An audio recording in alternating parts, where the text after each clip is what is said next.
Hey guys, I'm going to get real with you in this video in a way that I haven't really done yet. Let's talk a little bit about the impact of smoking weed or using marijuana, cannabis, however you want to call it, on playing and learning a musical instrument. This video is not intended to convince you of anything, but I do want to, with all my videos, empower you to make choices that really make you shine and make you get what you want as a musician. A little while back, I had this student who was very driven. At least the words out of his mouth were like, I'm going to be a professional musician. I'm going to master this thing. I'm going to work as a musician. And he's very motivated. And he also was a daily weed smoker. So he would smoke pretty much all day. That was part of who he was, really. And that's how he managed to get through his life. Well, he would pick things up rather quickly. But he would show up to his lesson and be extremely frustrated that he wasn't making progress. He would start to, get down on himself and be like, I can't remember shit. And he would start to get mad, and he kept talking about how he can't remember anything, or how, he just isn't getting it. And this frustration would consume him. And so I just started talking to him a little bit. And there was times when he would play beautifully and get through a song, and then other times where he'd been working on learning the lyrics and learning the song for 2 weeks, and he would come in and not be able to get through the whole thing. Now, mindset makes a big difference. Just how you're feeling can make a difference on how you're playing. If you're feeling nervous or you're just uncomfortable, of course that's going to make an impact on your ability to perform it, to remember stuff. But I said, hey man, I got a challenge for you. What if you, instead of smoking weed before you practiced, you smoked after? So he had this commitment. He was I told him, you got to practice at least 2 hours a day to get to where you want to go. What if you smoked weed after you practice? He said, okay, I'll try it. I said, I'll tell you why in a second. My theory is based on something not even about weed and not even about drugs. I said, when you smoke after and just really focus. So he does. A week later, comes back, remembers everything, totally kicks ass, and he's, progressing rather quickly. And it kind of validated my theory about what was happening. And this goes for all musicians and all people who are really into music. It's about context and about presence. Now, people are going to make their own choices. You got to make your own choice about whether this thing, whether it's alcohol or weed or whatever it is that you're putting in your body, is that empowering you? Is that helping you? Or is that slowing you down, dragging you down? I know a lot of people who they'll use a medication because they feel like they need it to get through places, get through life. But in reality, it may be just hindering them. So this guy, he gets really good and he realizes, wow, it's really happening. I can do it. I can remember things. And it wasn't, of course, I know plenty of musicians really great musicians who get high before they do big gigs. And we'll come back to that. There's people who can use weed and really perform well. But I have some theories about that and things that I've noticed. It all comes down to presence. If you want to remember something, if it's life or death, I need to remember this to get through the gig, you will remember it. There's plenty of ways to approach music, but there's a lot of people who, for them, music, they don't want to try that hard. For them, music is more about just kind of experiencing something. It's almost like a therapeutic thing.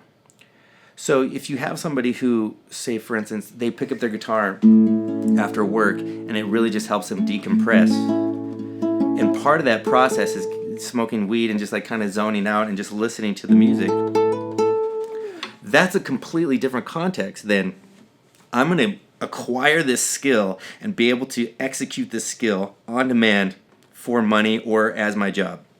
That's a completely different context. So as soon as this particular student realized that, because he previously had a lot of fun playing music, just hanging out with his buddies, and they just kind of jam out, get high, jam out, and just enjoy themselves. Now he was in this place where he's like, I want to actually make it my job. it suddenly became this thing of work. And a lot of people just turn away from like, I can't have my art be my work. I can't do that. Because, well, there's plenty of reasons. Some people, they don't want to fail, so they don't want to actually stick their neck out there and really try to get something. That's okay too, but as long as you're honest with yourself about what you're doing, you're going to be successful. So, I play with people all the time in like certain music communities, and they get super high before the gig. They accomplish the gig. However, I have noticed that when they're sober, they play much better. Even though when they're playing high, they sound great. They're really accomplishing what needs to happen. I have noticed a subtle shift that when they're really present, they play much better. I'm talking about drummers and bass players that I've met over the years. In fact, okay, this is kind of a sad story, but when I first moved from Hawaii, I got an opportunity to play with a band that I really love, and one of the members of that band was in like a legendary band. So it's the drummer of this legendary band. He's in this newer band that I get to play with. So I'm like, wow, I get to play with one of these legends that if he didn't do what he did, I might not be a musician. So we're at the rehearsal, and he rolls up this joint, and he's like, do you want some? And I'm like, nah, man, I can't play. My time suffers. I rush and I drag, and I can't play in time really well.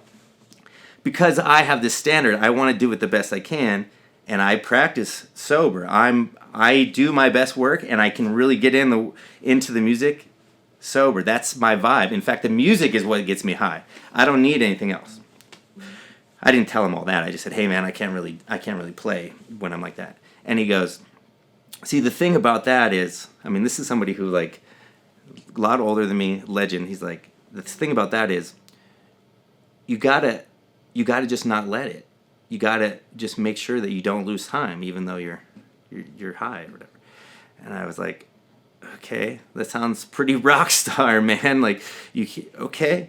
So then we proceed to play. His time all over the place, rushing, dragging, not good. It's a heartbreaking moment. It comes down to presence, guys. Just do what you're doing in that moment. You don't have to pollute it with any other element or anything else. If you really want to make the song good, I don't think you need anything else. Now, a bunch of people are going to comment on this video, and they're going to be like, well, man, if I have a couple beers, I play so much better. Or if I just take like a little toke, I play so much better. Maybe. I think that has something to do with you not thinking as much. Like, so maybe you're using it to just kind of turn your brain off and not be so self-critical. And I get that. Once again, I'm not telling anybody how to be. You got to make your own choices and be responsible for what happens based on your choices.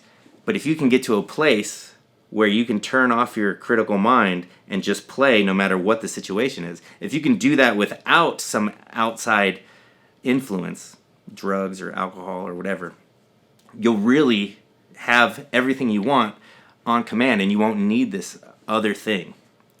So that student that I told you about that decided to just smoke weed afterwards, he actually doesn't smoke weed very much anymore. And when he does, it's only just to like kind of relax and do his thing. And this dude is playing. He's performing, he's doing lots of gigs, and he's kicking ass. And that wasn't going to happen unless there was somebody in his life that he trusted enough to be like, try this other thing. Try a different way. And I think in the process, he realized that he was dealing with other things besides music, like his own anger and his own life and his own anxieties with weed, and he was using that to medicate himself, which is usually the case. People that become drug addicts, it's because there's a pain there. It's not like they just woke up one day and decided, I want to steer my life off course, you know. So really, you guys, just to sum it all up, I think it's about presence. If you're really willing to put your neck on the line and keep trying to get better and really be focused, and you're willing to fail, you're willing to mess up, you're willing to stand on stage and being embarrassed, even though you're completely cold sober, and just desensitize yourself to either the failure or the embarrassment, you're going to be way ahead of the game, and you're going to get really good really fast because you realize it's not that big of a deal. No one is that cool, and there's not that much to protect. You just got to keep going. It seems like so hard in our society to get people to just go for it. And really, what's lost is a million opportunities, and the opportunity to really know who you are by sticking your neck out and being willing to fail, willing to embarrass yourself. Because most people are so focused on what they're doing all the time, they don't even care about you. And if somebody actually says something negative to like bring you down, it's probably because they got something going on with them. People that are kicking ass and really successful in the thing you love are not going to talk shit to you. They're not going to talk down to you. It's only the people who are struggling and not happy with their own life that are going to say things negative. So go for it, man. And I'm not telling anybody how to live their life, but give it a try. If you're relying on something to get you through, see if you can remove that and still do the thing you want to do. And if you want to get really good at music, it's all about really being present. Thanks for watching, guys. I hope you enjoyed this video.